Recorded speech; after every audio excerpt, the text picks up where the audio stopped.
തങ്ങൾ കുടുംബത്തെ പറ്റി ഞങ്ങൾക്ക് എന്തെങ്കിലും ഒന്ന് പറഞ്ഞു തന്നെ. എങ്ങനെയാണ് ഈ തങ്ങൾ കുടുംബം കേരളത്തിൽ വന്നത്, അല്ലെങ്കിൽ എന്താണ് ഈ തങ്ങൾ എന്നുള്ളൊരു സ്ഥാനം പേര് കിട്ടാനുള്ള കാരണം?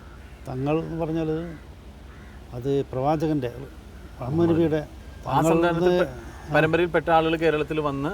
അതെ, സെയ്ദ് മുഹമ്മദ് എന്ന് പറഞ്ഞാൽ സെയ്ദിൻ്റെ അർത്ഥം ഈ പരമ്പരയിൽപ്പെട്ട അർത്ഥം തങ്ങൾ എന്നർത്ഥം. സെയ്ദിൻ്റെ അർത്ഥമാണ് തങ്ങൾ. ഓ ശരി. അപ്പോൾ അതിൽ വാപ്പാൻ്റെ പിന്നെ പരമ്പരയിൽ കുറേ ആൾക്കാർ വന്നിട്ടുണ്ട്. അപ്പോൾ നമ്മൾ 6ാമത്തെ ഗ്രാൻഡ് ഫാദർ യമനിലുള്ള ഹദർമൗത്ത് റിസലുണ്ട്, യമൻ, സൗത്ത് യമൻ. അപ്പോൾ ഈ ആ ഹദർമൗത്ത് നിന്ന് ആണ് അവർ അവിടുന്ന് പായ്ക്കപ്പലിൽ കണ്ണൂർ വന്നിറങ്ങി. അവരവിടെ കുറച്ച് താമസിച്ചു. പിന്നെ അവർക്ക് ഒരു മകൻ ഉണ്ടായിരുന്നു. മകൻ പിന്നെ ഹുസൈൻ എന്ന പേര്. ഹുസൈൻ അറക്കൽ രാജകുടുംബത്താണ് കല്യാണം കഴിച്ചത്. അപ്പോൾ അവിടെ ഖാദിമാർക്കും അറക്കൽ കുടുംബത്തിനൊക്കെ പ്രത്യേകമായിട്ടുള്ള ചില മര്യാദകളുണ്ട്. അപ്പോൾ അങ്ങനെ നേരെ ഇപ്പോൾ ഹുസൈൻ അത് പറ്റിയില്ല. ഹുസൈൻ പറഞ്ഞു, ഞാൻ ഇവിടെ നിന്ന് ഇങ്ങോട്ട് മാറി താമസിക്കാം. അങ്ങനെ അദ്ദേഹത്തെ കോഴിക്കോട്ട് അയച്ചു. അവർ പിന്നെ സന്താനങ്ങൾ ഒരാൾ കോഴിക്കോട്ട് മലപ്പുറത്തേക്ക് വന്നു. പിന്നെ അവിടെ നിന്നുള്ള അവരെ മക്കൾ പാണക്കാട്ടിൽ വന്നു. അവർ വലിയ ബിസിനസ്സുകാരാണ്. അപ്പോൾ അവരെ മക്കളൊക്കെ ഇവിടെ പല ഭാഗത്തും പോയി ഒക്കെ നല്ല ഉന്നതമായ സ്ഥാനത്ത് എന്നുള്ളതുണ്ടായിരുന്നു. അപ്പോൾ ഈ പാണക്കാട് വന്നിട്ട് അത് എത്ര തലമുറയായി കാണും പാണക്കാട് വന്ന് സെറ്റിലായിട്ട്? അതുപോലെ കണ്ണൂരിൽ നിന്ന് അവർ തന്നെ അവരിന്ന് അത് 6ാമത്തെ പിന്നെ ഗ്രാൻഡ് ഫാദറാണ് അവിടെ ഇറങ്ങി പിന്നെ കണ്ണൂർ ഇറങ്ങി. എങ്ങനെയാണ് ഒരു വലിയ ഒരു മനുഷ്യ സമൂഹത്തിൻ്റെ ഇത്രയും ഒരു യുനാനിമസ് ആയിട്ടുള്ളൊരു അക്സെപ്റ്റൻസ് വന്നത്?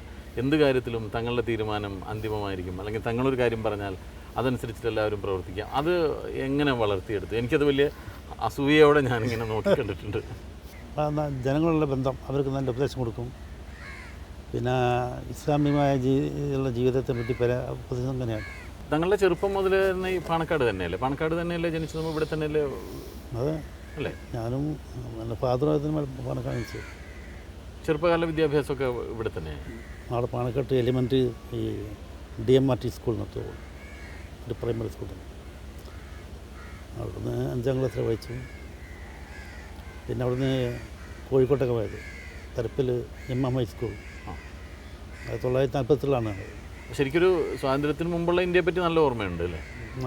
കുറച്ച് ഓർമ്മയുണ്ട്. സ്കൂൾ കാലഘട്ടത്തിലൊക്കെ ഉള്ള അത് മുതൽ പിന്നെ 53 വരെ അവിടെ തന്നെയായിരുന്നു. ഹൈസ്കൂൾ SSLC പാസ്സാണ് വരെ അവിടെ തന്നെ. പിന്നെ SSLC കഴിഞ്ഞപ്പോൾ ഫാദർ എന്നെ അയച്ചത് ഇസ്ലാമിക് സ്റ്റഡീസിന് വേണ്ടിയിട്ടാണ്. ഒരു ഇസ്ലാമിക് കോൺഗ്രസ്സുള്ള ഒരു കൾച്ചറൽ സൊസൈറ്റി ഉണ്ട് അവിടെ. അത് ഈജിപ്തും അതുപോലെ മറ്റുള്ള അറബ് രാജ്യങ്ങളോടെയുള്ള കൾച്ചറൽ ഓർഗനൈസേഷനാണ്. അത് പ്രത്യേകിച്ചും വിദ്യാഭ്യാസ രംഗത്ത് സാംസ്കാരിക രംഗത്തെല്ലാം അവർ സഹകരിച്ച് പ്രവർത്തിക്കും. അപ്പോൾ വിദ്യാർത്ഥികളെല്ലാം ഹോസ്റ്റൽ കൊടുക്കും. അവിടെ എത്ര വർഷം പഠിച്ചു? അവിടെ 7 വർഷം.